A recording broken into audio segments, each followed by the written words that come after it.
Woo! So, we just picked up something new today. We've been looking for a heavy duty one with at least 4,000 PSI so we could possibly sewer jet out lines and stuff like that and have some real good pressure when we pressure wash our houses. The reviews on this one wasn't so good, but it's the only one that had in stock. We needed to use it today. About to go ahead and bust it open. Let's see what it looked like in the inside. All right, I'm not gonna lie. This bad baby is a beast for sure.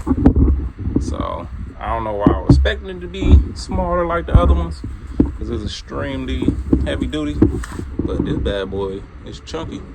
So I'm pretty sure this will power wash your house literally over, but we gonna see. Look at that big old heavy duty pump. I don't know what that is, but we gonna see. But AAA pump, big AAA pump. Yes, this is like a commercial pump that they use now. Some of the reviews on this model actually said that this pump was like losing pressure. It stopped having pressure after a while. Some people said when they kind of pull started it here, that was kind of like froze up or something like that.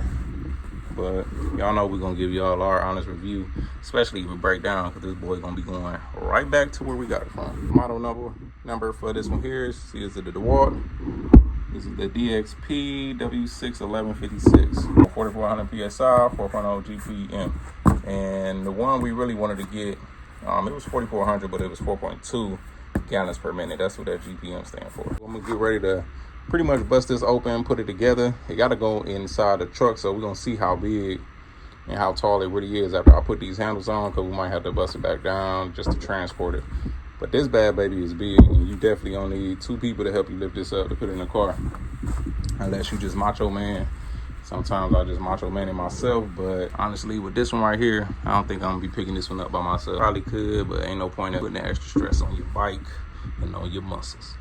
So let's go ahead and put the rest of this stuff together, and let's see what it's hitting for. So just the overview of the contents that it came with. We got our 50-foot hose right there. Nice heavy duty hose.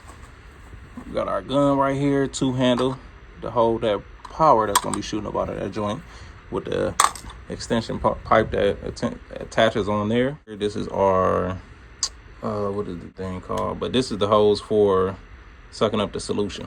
So that connects on there, so you get your soap in there, and then you can soap down whatever you got to spray. Over here got our instructions, all that good stuff, probably a quick start. And then right here it comes with the AMS oil, small engine oil, so probably gotta definitely add that in there because it's probably on E. Came with all our different color nozzles right here, all the different degrees, and it also came with this little pin right here too, so I'm guessing this is probably used to clear out dirt, maybe to clean them little holes right there. I'm gonna go ahead and throw these brackets on this joint.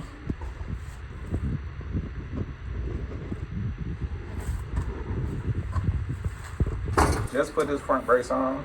Seemed like it's pretty sturdy, maybe. I don't know. Yes, it's sturdy. A little shaky, but hey. All right, next thing to say is check the oil. Like a little sight window right here that you can see inside of this motor to make sure it's at the right level. It do say oil is in there, but let's see. So I don't know if y'all can see this, but right there is a sight flash you can see. I'm guessing that's halfway full because it's right there at that red dot. But it is an oil dipstick right here. So we're gonna pop this off, check it, make sure it's at the correct level. Definitely do not want to start any engine without oil. All right, I mean, it looked like it's on high, but we're gonna probably add some more just in case. Check oil. So we got the AMS oil that it came with, 100% synthetic. I use 100% synthetic in every machine that need oil that I got. Why not? Always get the best stuff. Want your stuff to last longer, just get the best stuff. Easier to be cheap, but hey, it's easier to have that machine running a whole lot longer than what you needed to. Dang, do I need to get a funnel? I really got a bigger spot I can put the oil in. So it look like I'm gonna need to get a funnel. They actually got 2 spots where you can check the oil. There's one on this end, and there's also one over here. I'll pop this bad baby off too. Also this, I wonder if this is the fuel side. That one hard to get to too. Y'all should send a funnel with this. Little small cheap funnel, so we can pour oil on there without having to spill it all on the ground. Let me see if I can do this without a funnel first while I'm talking stuff. Oh, no. Go grab that funnel. I'm just gonna put a rag through this joint and make sure that it's clean, because I don't want to get no little particles inside this engine. All right, that's pretty clean. And put a little funnel on there. Take some oil and fill her up. And this oil is 10W30, so say commercial grade. I think my truck probably takes 10W30. Really. All right, so I'll put a little in there, stick my dipstick in there, see where we at.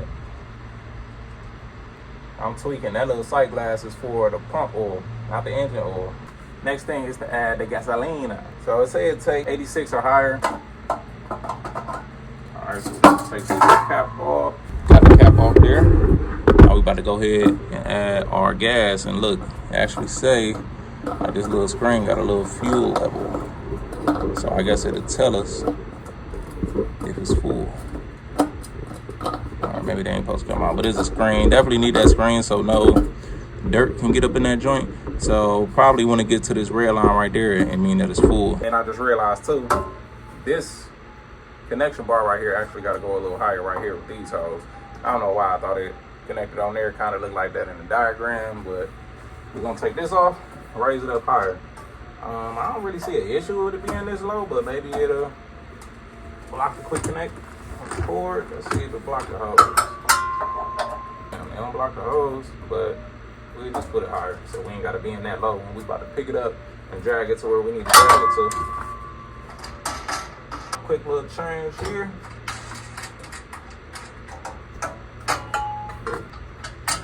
Show y'all really quick.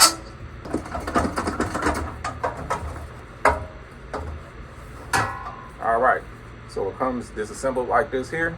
So the way to assemble it, but the way to assemble this together, just grab your top bar, and the bottom bar right here is smaller, so it slides right over there. Make sure it's all the way down. There we go. You can see both of your holes through. Take your screw and your nut, switch that joint on. Same with the other side.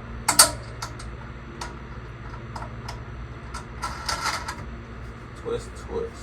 And we're gonna put this bar on here. Same thing, just put this over the hole so you can see it straight through.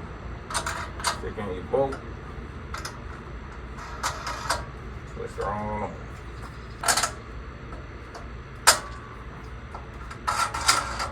Bam, just like that. And then with our hose, these is quick connects, which I really love.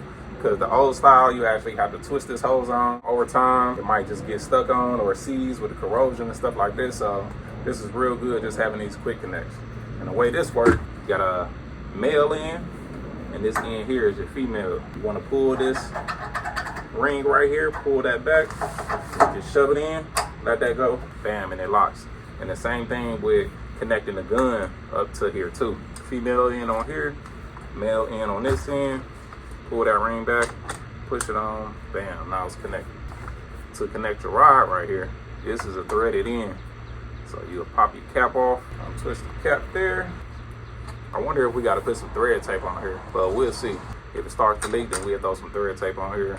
But it is O-rings on the inside of here. Usually whenever something comes with like plastic O-rings like this, on the newer stuff nowadays, you really don't need to put like thread tape and all that other good stuff. Connect this here, just pretty much just slide in here like so, and then just start twisting this nut. Just tighten that bad baby up. Bam. Look like I got that thing on me. Time about this boy long. Oh yeah, we're gonna be able to, oh yeah. Time about, so oh yeah. It's about to be fun. I can't wait to cut this boy in and use it. But we need to fill her up with some gas, and then we're gonna let Ray get a blast. We're gonna let her squeeze it, see if it throw her back inside the truck. So this right here is the hose so your solution can go in. So any power wash solution, just make sure it's approved for whatever power washer you got, because some stuff you can't put it through. The way to hook this up here, right here in front of this hose connection, see that little there? It's like a little nipple right there, and it slides right inside of this here. So take your hose, push it over top. It's gonna be a nice little tight fit. Oh. Go shove that there, bam, like that. And then on this end right here, it got a little filter on there, so it won't pick up any little small particulates and put it in the inside and cause it to clog. So you just drop that in your bucket of solution and you're good to go. So I'm gonna wrap this up here. I think I want to get like a reel for this, you know, the reel that you kind of just wheel it on, just like for the water hose. Slide on, slide off. You can't get enough of these quick connectors. They're just so easy. And then, of course, I'm gonna transport this without this being in there, so this won't get damaged. This actually goes here, and you see if you leave that extension on there, I don't know which way do it go. But I don't know which way it go. Stupid, goofy mistake. This actually need to turn around and go that way.